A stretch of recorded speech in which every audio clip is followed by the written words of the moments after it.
Hey love, what's up? Welcome to Confidently Uncomfortable. I'm your host Jago, health and lifestyle coach and not so regal confidence queen. Coming at you with the real, the raw, and of course, the uncomfortable. My mission is to show you that to be confident, it has absolutely nothing to do with being perfect or having it all together, and everything to do with you getting uncomfortable and pushing your limits. Thanks for joining me. Let's dive in. Hey y'all, welcome back to Confidently Uncomfortable with Jago. That's me. So we're going to be getting real uncomfortable today, so much because I'm going to be giving you some tough love, and it's love that I kind of have to give myself sometimes. It's really diving into the biggest excuses that you need to stop making in your life. And I'm guilty of this too, so I'm going to not try and act like I'm perfect, but I am going to try and help you today because I know we spend so much of our time making excuses, right? We're always finding excuses to get out of not doing things, to justify why we're not doing things. So there's just so many reasons that we are using excuses in our lives, and I am ready to break that habit with you. So let's dive right in. What I want to talk to you first about is the excuse that we say that we don't have enough time. So how many times have you caught yourself saying, God, I don't have enough time. I don't have enough time to go to the gym. I don't have enough time to meal prep. It's just life is too crazy. And I got to stop you right there. That is one of the biggest cans of BS ever because I have worked with so many people. I have worked with people that have 80-hour work weeks, 4 or more kids, multiple jobs, travel for work, self-love struggles, like family issues, no motivation, so many excuses for why they would get out of doing fitness, get out of focusing on their health, and they still make it happen. They still make fit happen. Yes, love a little pun. But I want you to not feel bad about not having enough time. I want you to actually just make time. So stop making the excuse of time being an issue because really it's not about not having enough time. It's about the fact that you have not chosen to prioritize time, right? And I have to tell myself that too. Even with sitting down to record this podcast in my closet, I've been holding back, like I was telling myself like, oh, I'm too busy. Like I just have too much going on. Like I have a lot with my clients and we're moving and blah, blah, blah. And like, I could create like, the long list we create in our heads of like why we have no time to do this shit and just get it done. And guess what? I'm making it happen. And it's exactly how I want you to approach it too, is it might not be perfect, but you can make time for your health. Okay. So break that habit. We think there's always going to be a perfect time too. That's the other thing that I hear a lot is we're always trying to just have this like perfect setting, right? So like the perfect time in our lives to start our fitness journey. So it's like, okay, well, it's not in the summer because I travel too much, right? I have vacation. There's too much going on. I really need to wait till the fall. And then the fall comes and what happens? Like, well, I mean, the like school's starting or my work is getting crazy again. Like I'm just going to push it off a little bit longer. And then next thing you know it's like November, December. And of course the holidays are like the last time, like the worst time that people want to start their fitness journey. So the biggest thing is we're always trying to create this like utopia of a place for you to start this like epic fitness journey where you're like eating perfect and you're prepping from home all the time and you work out at the gym like twice a day for 2 hours and life is so grand, and that's never going to happen. It is never going to happen. So the biggest thing I tell my clients is to not go into your fitness journey expecting perfection, because if you go in there expecting perfection, ultimately, you're going to be disappointed, and then you're going to start the guilt loop. And what I mean by that is you're going to feel guilty when you mess up, and then you're going to feel like bad on yourself, and then you're going to quit, and then you're going to feel guilty for quitting. And I want to break that cycle for you because I dealt with that for so long. So we're going to dive a little bit more into that, but let's just kind of jump into that perfect time. So again, there is no perfect time for you. The time's now. It's really just making the time, making you a priority, and really making it work with all the chaos that you have in your life. Because real talk, like even if you did get a month off paid vacation to go focus on your fitness for 4 weeks, when you came back to reality, you would just go revert back to those old ways, right? Those bad habits, the letting work come first, the not getting enough sleep, the like saying yes to everyone, like so many things that just take our time from us. And it's really about us reprioritizing that time. So give me an amen if you are ready to put yourself first and start prioritizing you. Yes, that's me. Amen. Let's do it. But seriously, creating the right time, it's not going to happen, but just making the time it is. So we always think that there's just like, like things are just going to magically work in our favor, and they won't work until you do. So until you put in the time and the effort to put yourself first and to prioritize your health, nothing's going to change. So months down the road, it's going to feel exactly the same. And I hate having to say that, but it's true. It's so true. Nothing is going to change until you do. So it's not time, it's prioritizing your time. You come first. And coming from someone who is a recovering people pleaser, I could talk about that forever, but I know it's scary to put yourself first sometimes. I know it's scary to feel selfish almost. It's like as soon as you start putting yourself first, you feel ultimately selfish for making those choices. And I'm going to tell you right here, girl, it is not selfish to put yourself first. It is quite the opposite. It's almost selfless, because once you start doing that, you're able to pour into people on such a bigger scale, on such a deeper level, and you're not pouring from an empty cup. You're pouring from a place of abundance, right? And that is what we all need. We need that. And in order to get that, we have to create the time for it. The other excuse that I hear a lot is that we don't have like money to invest in ourselves. So as far as what I mean by that is we say like, it's too expensive to buy groceries, and it's too expensive to get a gym membership or to have a trainer or a coach or whatever that is.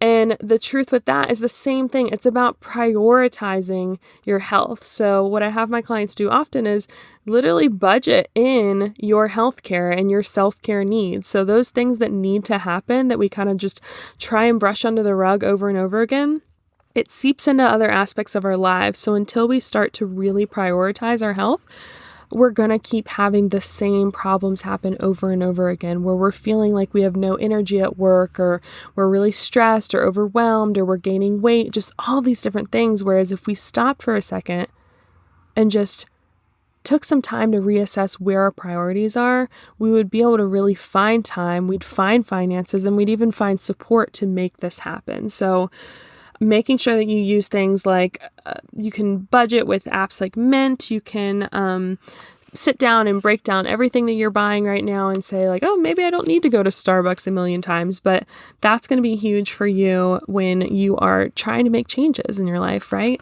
Because if you feel like you don't have the financial means, then you're right. But here's the deal. That starts with you. It starts with you taking time to look at what that's going to take for you to make some changes. Also, if you start doing consistently meal prep and all of these fun things, like it starts to be ingrained in like what you do, and you don't think twice about it. It's just a part of your lifestyle, and you've created the financial means for it, and then you end up saving money anyways because you're doing that on a regular basis. So if you've been trying to do it for a long time, there's probably a missing link, and it's probably you. It's probably that you need to take some more time to really prioritize it so that it's consistently being a part of your life, as far as like making the means for it financially, and setting aside time to meal prep and setting aside time to go to the gym. So time and money go hand in hand. Time is money, so you know how that is. But the final excuse that I think so many people make is that they feel like, I don't have the support that I need to make these changes in my life. And it's hard because honestly, sometimes we don't have support when we do want to make big changes in our life. We feel like maybe our partner is bringing us down, or maybe our friends don't have the same priorities as us, and we're trying to go into more of a healthy lifestyle, and that transition can feel like you're being held back almost. But again, it comes back to you. You always have control of your choices. So if you feel like you don't have that support you need, then maybe you need to reevaluate where you're spending your time and who you're spending it with. So that doesn't mean you need to like abort all relationships that you have, but maybe reassessing where their values are. And if you want to start making changes, start doing them, and then watch other people, because they're either going to fall by the wayside or follow suit. They'll start following you. You'll even notice in your co-working settings, like I hear this a lot as well. Like there's a lot of pressure in the co-working setting. Like when you do start a healthier lifestyle, sometimes there's awkward pushback or people like joking around or saying, oh, you can't eat this, you can't do that, which by the way, if you start tracking macros, you can eat or drink whatever you want. It's just a matter of fitting it in there. But coworkers will put some weird peer pressure on you, and you like the more you practice not letting other people's intentions get in the way of you, the better it's going to be for you as far as you sticking to what you want out of your life and what you want to prioritize. So if you're struggling to take a stand and like really stand up for what you want in your life, I want you to just remind yourself that it's your life. You have control. No one else is making those decisions but you. Even if you feel pressured, that's a pressure you're creating in your own head. Even if there is pressure, you don't have to let that get to you, right? You can always have a choice to take a step back from that. One thing I do want to remind you about time is it's never too late to get started. A lot of times people will, again, use time as an excuse. So let's just take it not just from like a day-to-day standpoint, but from a year-to-year standpoint. So let's say they're looking at their timeline, and so like where they're at right now in their life, and they think immediately like, I'm too far gone now, right? Like it's just been too long. I'm getting older. Like I don't feel like I have the same energy. I don't think I can make these changes anymore. Like it's just too hard. And I want to remind you that everyone's timeline is different. So you might be at the exact right space to start making changes in your life and just not even realize it. But it's about taking the first step. And the first step is going to be identifying what you want in your life, and then what you're currently doing in your life, and then what is the disconnect between the two. So if you want something and you're not currently actively taking action towards it, then something's got to give, something's got to change. And the biggest thing I can say is just reprioritizing your life, figuring out how you can make more time for what you want. So I'm going to challenge you to take some time to reflect on your day. So when you woke up this morning, did you immediately grab your phone? Were you scrolling on social media and kind of letting time just get away from you in the morning? Did you get to work and then immediately feel a little bit overwhelmed having to focus on other people's to-dos for your day? And then as the day went on, you finally get home from work. Did you find yourself feeling just so exhausted from the day that you just didn't even want to cook food or didn't even want to go to the gym? So the day goes by and it's still the same 24 hours as everyone else. And that's not to make you feel bad. It's just to remind you that it's not about time. It's about your lifestyle and what needs to change. So if you feel like you're constantly spending time on other people's needs from you and not your own, that needs to be reprioritized. If you feel like you are wasting time on things like social media, or if you are not able to focus on you, take that time and start making those changes. So it can be very simple, as much as just having a morning to yourself. So like if you normally wake up at like 7 a.m., let's wake up at 6 and give yourself an hour to actually take some time to think about your day, think about like what your to-do list is going to be, what you want to focus on. I always start my day with gratitude, and I can do another podcast on my morning routine in general, but I just want you to know that there's no reason to keep making excuses for why you're not where you want to be. It's about taking action. And that's the tough love. It's the truth. And we spend so much time trying to make excuses to justify where we are or justify our actions. And those excuses are for no one but ourselves. They're to make us feel better. And no one really cares. You don't need to make those excuses anymore. You need to start just taking action. So that is my go-to tough love for you today. I would love to hear what your small actions are going to be. So feel free to post in my Instagram, so JagoFitLife. And I would also love for you to give me some feedback. This podcast I'm starting, I want all ideas that you have for me. So feel free to leave me a review under any of my different forms of podcast, and I'll see you in the next one. Thanks again for listening to Confidently Uncomfortable.